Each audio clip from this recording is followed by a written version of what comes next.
Hi hello ನಮಸ್ತೆ ನಮಸ್ಕಾರ. ರಕ್ಷಾಬಂಧನ ಹಬ್ಬದ ಎಲ್ಲರೂ ಶುಭಾಶಯಗಳು ಎಲ್ರಿಗೂ. ರಕ್ಷಾಬಂಧನ ಹಬ್ಬದ ದಿನ ಏನಾಗುತ್ತೆ ಅಂದರೆ ಸಹೋದರರಿಗೆ ಎಲ್ಲರಿಗೂ ರಾಖಿ ಕಟ್ತಾರೆ. ರಾಖಿ ಕಟ್ಟಿದ ತಕ್ಷಣ ಸಹೋದರರು ಏನು ಮಾಡ್ತಾರಪ್ಪ ಅಂತ ಹೇಳಿದ್ರೆ ಸಹೋದರಿಯರಿಗೆ ಅಕ್ಕ ತಂಗಿಯರಿಗೆ ಏನು ಮಾಡ್ತಾರೆ, ಒಂದು ಕಾಣಿಕೆ ಕೊಡ್ತಾರೆ. ಏನಾದರೂ ದುಡ್ಡಿನ ಮುಖಾಂತರ ಇರ್ಬೋದು ಅಥವಾ ಯಾವುದೋ ಒಂದು ಕಾಣಿಕೆ ಕೊಡ್ತಾರೆ. ಆದರೆ ಈ ಕಾಣಿಕೆಯನ್ನು ಬೇರೆ ರೂಪದಲ್ಲಿ ಕೊಡಲಿಕ್ಕೂ ಒಂದು ಸಾಕಷ್ಟು ಅವಕಾಶಗಳಿದ್ದಾವೆ. ಯಾವ ರೀತಿ ಕೊಡಬೇಕು ಅಂದರೆ ಅದು ಭದ್ರತೆಗೋಸ್ಕರ, ಪ್ರೊಟೆಕ್ಷನ್ಗೋಸ್ಕರ ಅಥವಾ ಅವ್ರ ಲೈಫ್ ಕವರ್ಗೋಸ್ಕರ, ಅವರ ಹೆಲ್ತ್ ಕವರ್ಗೋಸ್ಕರ. ಅದರೊಂದಿಗೆ ಅವರಿಗೆ ಕೊಡಬೇಕಾಗಿರೋದು ಇನ್ನೂ ಒಂದು ವಿಶೇಷ ಅಂದರೆ ಸಿಪ್ ಅಂತ ತಗೊಂಡಿರುವಂಥ ಒಂದು ಹಣಕಾಸಿನ ವ್ಯವಸ್ಥೆಯನ್ನು ಮಾಡಿಕೊಡ್ಬೇಕು.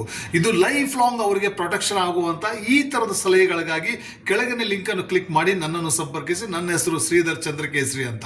ಈ ಥರದ ಪ್ರೊಟೆಕ್ಷನ್ ನಾವು ಕೊಟ್ಟಾಗ ಸಹೋದರಿಯರಿಗೆ ಸಾಕಷ್ಟು ಸಹಾಯವಾಗುತ್ತೆ. ಅವ್ರ ಲೈಫ್ ಲಾಂಗ್ ಈ ಪ್ರೊಟೆಕ್ಷನ್ ಇರುತ್ತೆ. ಲೈಫ್ ಲಾಂಗ್ ಅವ್ರಿಗೆ ವೆಲ್ತ್ ಕ್ರಿಯೇಟ್ ಆಗಿ ಹೋಗುತ್ತೆ. ಸೊ ದಯವಿಟ್ಟು ಎಲ್ಲರಿಗೂ ನಾನು ವಿಶೇಷವಾಗಿ ರಿಕ್ವೆಸ್ಟ್ ಮಾಡ್ಕೋತಾ ಇರೋದು, ಈ ಥರದ ಕಾಣಿಕೆಗಳನ್ನು ಕೊಟ್ಟು ಅವ್ರ ಲೈಫ್ನ ಪ್ರೊಟೆಕ್ಟ್ ಮಾಡಿ ನಿಜವಾದ ಪ್ರೊಟೆಕ್ಷನ್ ಆಗಲಿ ಅಂತ ನಾನು ಆಶಿಸ್ತೇನೆ. ಧನ್ಯವಾದಗಳು.